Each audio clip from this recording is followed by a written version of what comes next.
Buongiorno, benvenuti a questa edizione del nostro telegiornale. Vediamo subito i titoli. Spunta un testimone dell'omicidio di Stefano Gaglio a Palermo, resta in carcere il cognato reo confesso. Pestarono ferocemente un ambulante disabile per rubargli lo smartphone, arrestati 2 giovanissimi appartenenti ad una baby gang di Trabia nel Palermitano. Morti nello stesso giorno a 10 anni di distanza, il destino crudele di 2 fratelli di Agrigento, troppe le vittime della strada. Polemica sulla annunciata demolizione dei silos del porto di Catania, oggetto di un'imponente opera di street art. Cercasi raccoglitori di capperi a Pantelleria, non si trova manodopera per questo lavoro molto faticoso. Nell'isola c'è anche un piccolo museo dedicato alla prelibatezza. 35 anni fa ad Agrigento l'uccisione del giudice ragazzino Rosario Livatino, in sua memoria una campagna straordinaria per la donazione del sangue. Calcio, il Catania non va oltre uno scialbo 0-0 in casa con il Sorrento, gli atenei attesi adesso da 2 trasferte insidiose a Trapani e Cerignola. Serie B, dopo la vittoria sul Bari, il Palermo si concentra sul match di martedì in Coppa Italia a Udine, Inzaghi farà turnover.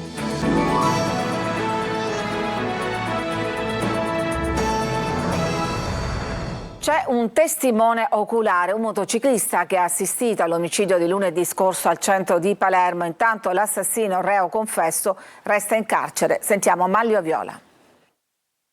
Non solo le telecamere di sicurezza e quelle del traffico, c'è anche un testimone oculare dell'omicidio di Stefano Gaglio, l'uomo di 39 anni assassinato lunedì scorso con 4 colpi di pistola alla schiena in pieno centro a Palermo. La vittima stava entrando nel magazzino della farmacia del Sacro Cuore per prendere servizio fra via Oberdan e piazza Principe di Camporreale.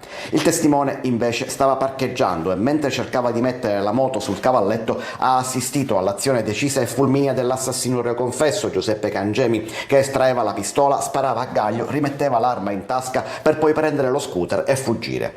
È stato lui, il testimone, a entrare in farmacia correndo per dare l'allarme. Gli investigatori poi hanno raccolto anche la testimonianza del portiere di uno stabile vicino che non ha assistito al delitto ma ha visto Cangemi aggirarsi in zona già poco prima delle 8:30 ed ha sentito gli spari intorno alle 9.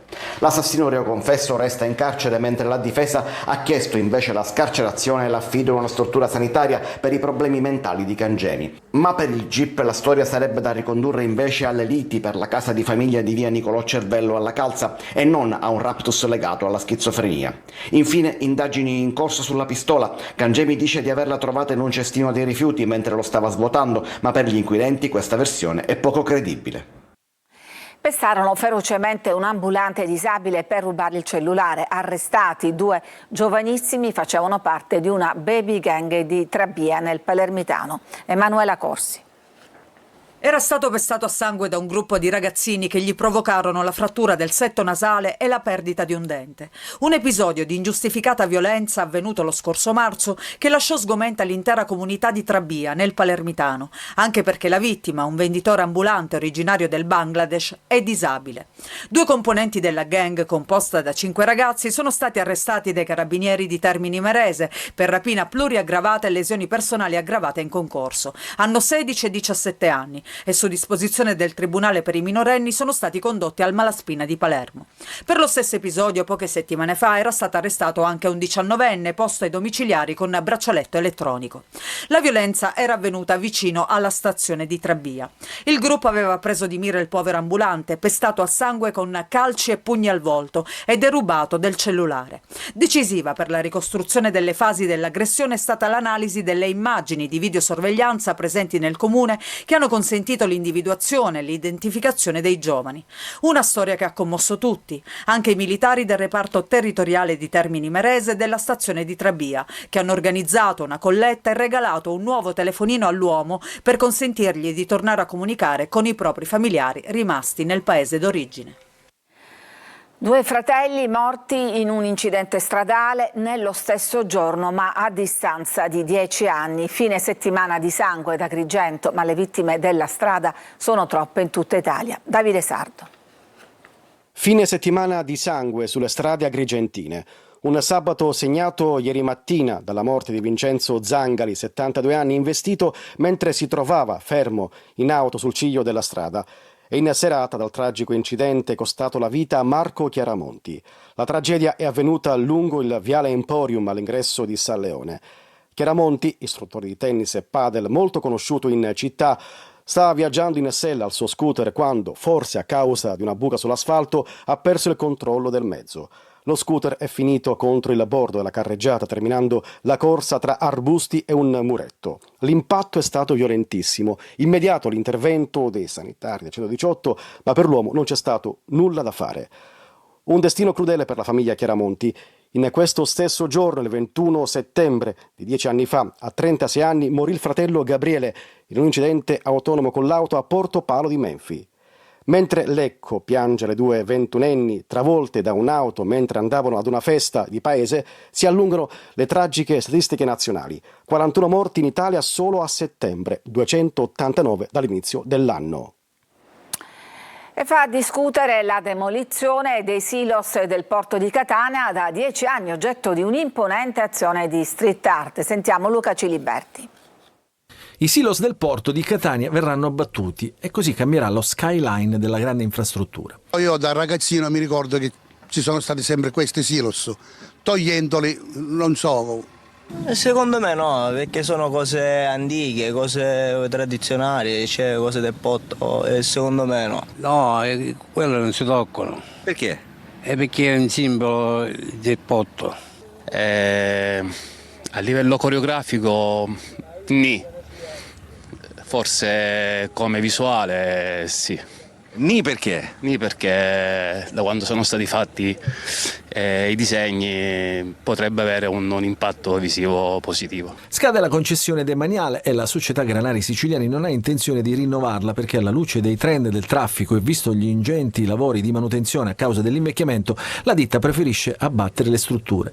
I lavori verranno eseguiti in 112 giorni. La notizia ha generato un dibattito in città tra chi pensa che si tratti di un conglomerato industriale di basso valore e tra chi invece ne sottolinea il valore artistico e la presenza di numerose opere di street art di pregio. I privati non hanno più intenzione di mantenerla e vabbè, ci sta, nessuno può obbligarli. Il comune dovrebbe valutare, ma valutare, credo io, sentendo la città. E se questa è considerata davvero un'opera d'arte, ripeto, non da noi ma dagli esperti, perché il comune non se ne fa carico? E dal porto di Catania al porto di Messina, che si conferma uno dei più trafficati per i crocieristi che sbarcano, c'è un appuntamento imperdibile. Sentiamo con Francesco Triolo.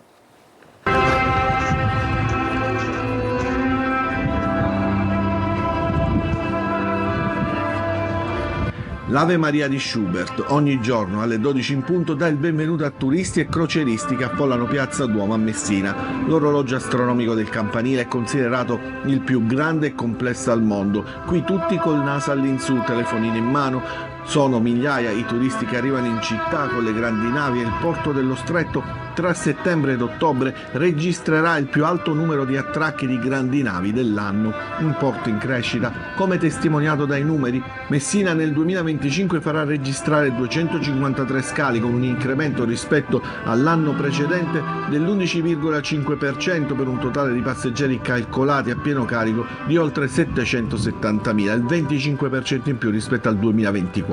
E quest'anno la città dello Stretto dovrebbe assestarsi fra il sesto e il settimo porto a livello nazionale per crociere.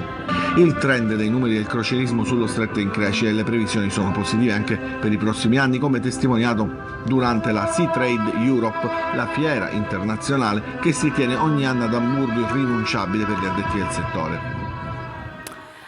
Andiamo adesso a Pantelleria, dove è a rischio la raccolta dei capperi, manca infatti la manodopera esperta e i piccoli boccioli restano sulla pianta. Laura Spanò. I capperi di Pantelleria sono tra i prodotti più pregiati della gastronomia italiana, noti in tutto il mondo per il loro aroma intenso e inconfondibile. La produzione di questo piccolo bocciolo però rischia di ridursi drasticamente a causa della mancanza di manodopera. Anche quest'anno c'è stato l'allarme per trovare raccoglitori tra giugno e agosto.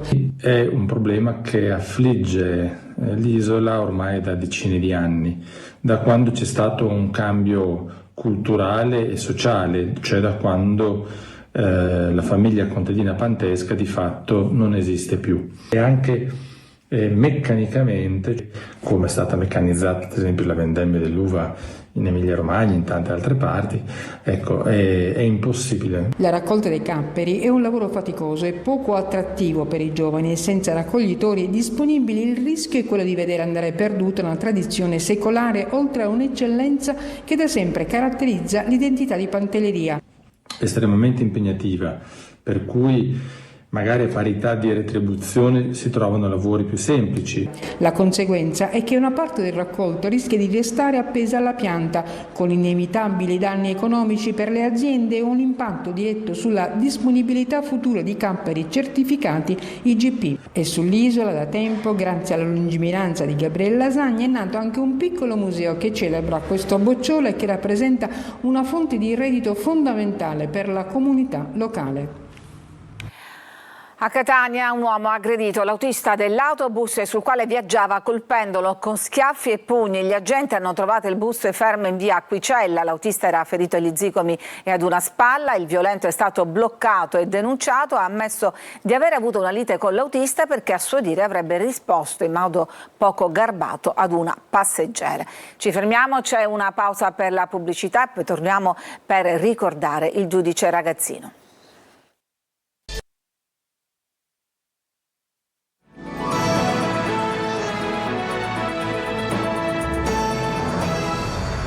Agrigento e l'Italia intera ricorda oggi Rosario Livatino, il giudice Ragazzino ucciso dalla mafia 35 anni fa. Il suo sacrificio continua a parlare alle nuove generazioni. Davide Sardo. Era il 21 settembre del 1990. Una mattina come tante, poco prima delle 9, Rosario Livatino lasciava la sua casa di Canicattì per raggiungere il tribunale di Agrigento. Non arrivò mai. Lungo la statale il giudice Ragazzino cadde sotto i colpi dei killer mafiosi mentre tentava una disperata fuga nei campi. A 35 anni da quell'agguato Agrigento rinnova la memoria. Sul luogo del sacrificio, poco fuori città, deposte corone di fiori per onorare la figura di un magistrato che ha pagato con la vita la fedeltà al dovere e alla legalità. È importante mantenere il ricordo perché solo trasmettendolo anche a quelli che non hanno vissuto quell'epoca, che non c'erano, si può sollecitare ad impegnarci tutti, non solo operatori della giustizia, ma amministratori, enti locali, lo Stato, tutti, Parlamento. Il Presidente della Repubblica Sergio Mattarella ricorda Rosario Livatino sottolineando il suo esempio di rigore, coraggio e umanità nella giustizia e invita tutti a rinnovare l'impegno contro la criminalità e a difesa della dignità della persona. E la Premier Giorgia Meloni ricorda Livatino come un eroe che non piegò mai la testa e invita le nuove generazioni a proseguire nella lotta contro le mafie. In sua memoria la Regione lancia una raccolta straordinaria di sangue. Tonino De Mana. Dal sangue versato di Rosario Livatino al sangue donato, con una domenica straordinaria di raccolta dal titolo Dona sangue salva una vita, promossa dalla Regione siciliana e realizzata in collaborazione con le aziende sanitarie dell'isola. 3 le date, non casuali: 23 maggio, anniversario della strage di Capaci, 19 luglio, strage di Via D'Amelio e 21 settembre, uccisione del giudice Ragazzino. Al Policlinico di Catania di buon mattino è tempo di donazioni, sempre più preziose in un periodo critico, con la carenza di sangue che rischia di compromettere persino terapie salvavita. Un talassemico senza le trasfusioni non ce la farebbe e ha necessità ogni 15 giorni per tutta la vita. Catania maglia nera, perché? Bisognerebbe chiederlo ai nostri concittadini, dobbiamo fare molto di più per sensibilizzarli partendo già dalle nuove generazioni. A salvare la Sicilia ci pensano Ragusa ed Enna. Sì, sono loro le province che ci supportano e sono tra le province che raccolgono di più. Ragusa è un'eccellenza a livello internazionale. Le scorte sono in forte calo e a rischio ci sono le cure dei pazienti talassemici, oncologici, politraumatizzati e persone in attesa di interventi complessi. Per fortuna in questo caso c'è chi dà una mano concreta. Lei è un recordman delle donazioni, addirittura 130 donazioni in 11 anni. Sì, diciamo che in 11 anni è un record. Persone che li fanno in una vita, io l'ho fatto in 11 anni. E donare fa bene alla salute. Fa bene all'organismo perché il midollo viene stimolato e viene rigenerato anche tutto il sangue. I donatori avranno accesso ai controlli sanitari gratuiti come l'elettrocardiogramma annuale e porteranno con sé la consapevolezza di poter salvare una vita. Cambiamo argomento, un libro su Totò Schillaci scritto dalla figlia Jessica ad un anno dalla morte dell'indimenticato eroe d'Italia 90, Marco Gullà. Gli occhi sono identici a quelli del padre, lo sguardo, le emozioni, gli ultimi sussulti vissuti purtroppo in un letto di ospedale. Jessica Schillaci, figlia del grande Totò, racconta in un libro il rapporto straordinario che aveva con il padre. Solo io posso scrivere di te. Questo il titolo dell'esordio letterario della Schillaci, che ha presentato il suo libro, non riuscendo a trattenere l'emozione. Per chi gli ha voluto bene, per chi lo conosceva, per chi tifava per lui, e qui ci sono degli aneddoti, e comunque c'è una parte familiare e una parte di vita sua che nessuno conosce e che non ha mai conosciuto fino all'ultimo. Anche c'è una bella cosa che racconto su Rigore, che non ha mai tirato.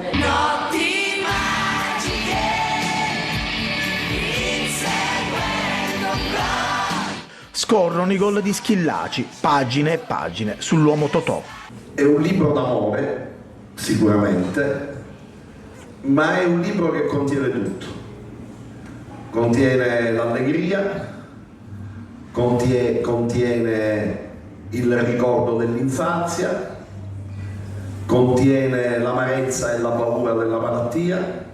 È stato anche il momento più brutto di Totò, il momento della fine, che però in realtà poi durante la lettura si legge comunque qualcosa sempre in positivo. Ho voluto trasmettere dei temi importanti.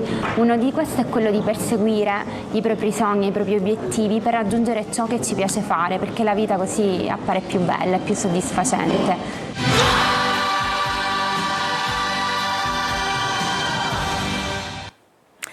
Ci fermiamo, c'è adesso una pausa e poi torniamo ancora per parlare di calcio a partire dal pareggio del Catania, tra poco.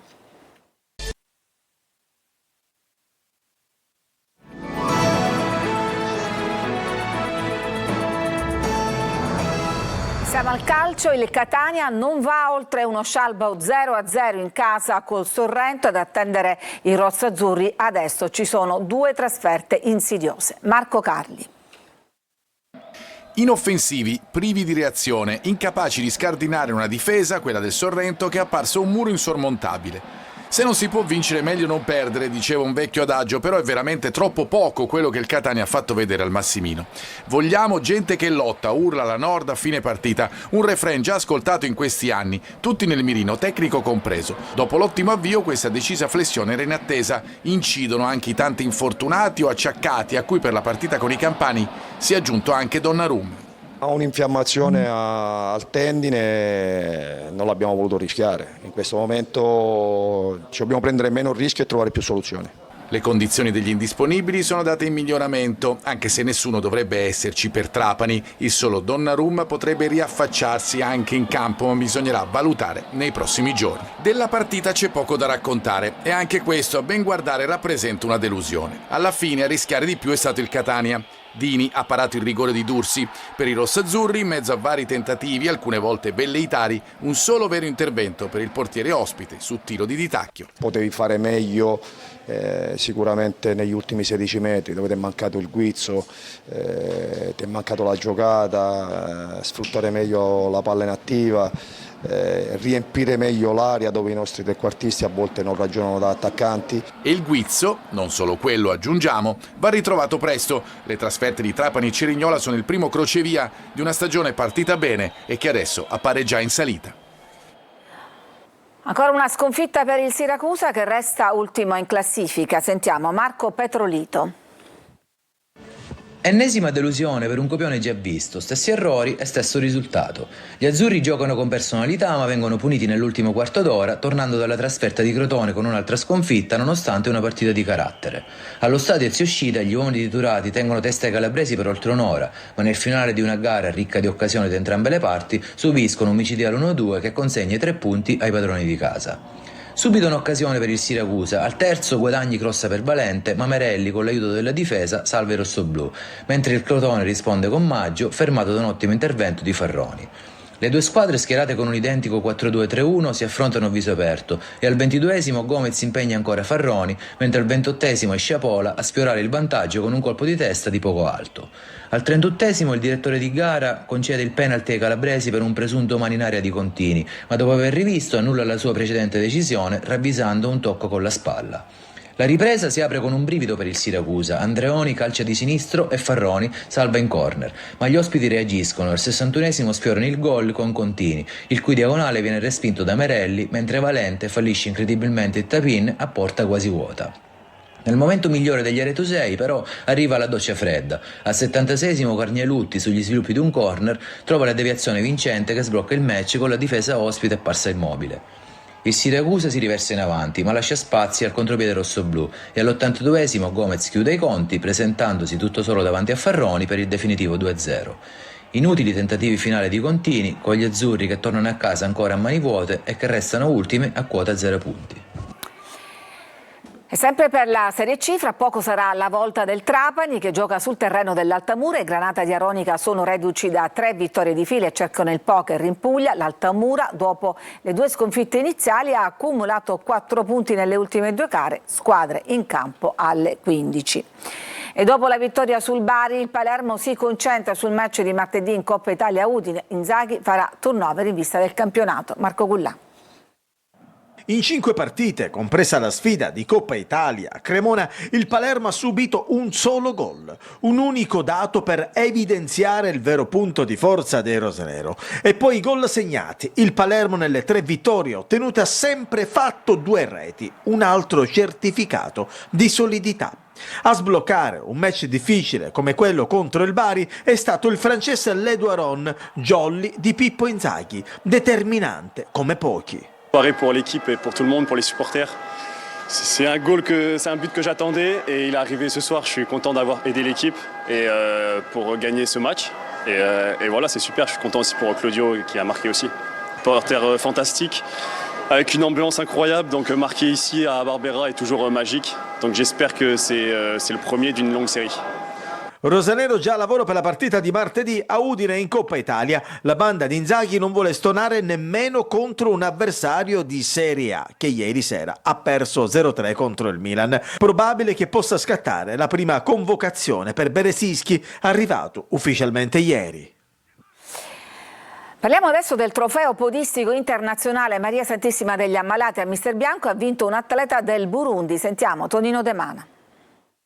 Luis Intunzinzi del Burundi si è aggiudicato la 27esima edizione del trofeo podistico internazionale Maria Santissima degli Ammalati, disputato a Mister Bianco a chiusura degli annuali festeggiamenti in onore della Madonna. Intunzinzi, 25 anni mezzofondista, ha percorso i 10 km della gara in 30 e 50 secondi. Alle sue spalle il generoso italiano Nicolas Loss con 30 e 58, terzo, autore di una prova in recupero, il maliano Dakite con 31 e 46, quinto Wilson Marquez, dominicano ma ormai siracusano d'adozione con 32,51. A lui ma anche il Memorial Luigi Zarcone, riservato al primo siciliano arrivato. 32 gli atleti in gara con 8 stranieri che si sono misurati con un percorso saliscendi veloce ma spaccagambe tra asfalto e basolato lavico. Lo start, come da tradizione, dalla centralissima via Giordano Bruno. È stata una festa di sport sancita da una staffetta mista tra 24 giovanissimi atleti provenienti dagli istituti comprensivi di Mister Bianco. Soddisfatti gli organizzatori Santo Spina e Santo Baudo, presidente e vicepresidente dell'Atletica Mister Bianco. Entusiasta anche il sindaco Marco Corsaro, che ha scommesso sul valore del trofeo come stimolo alla pratica sportiva e veicolo di promozione del territorio. È tutto per questa edizione, grazie per averci seguito, vi auguro una buona domenica.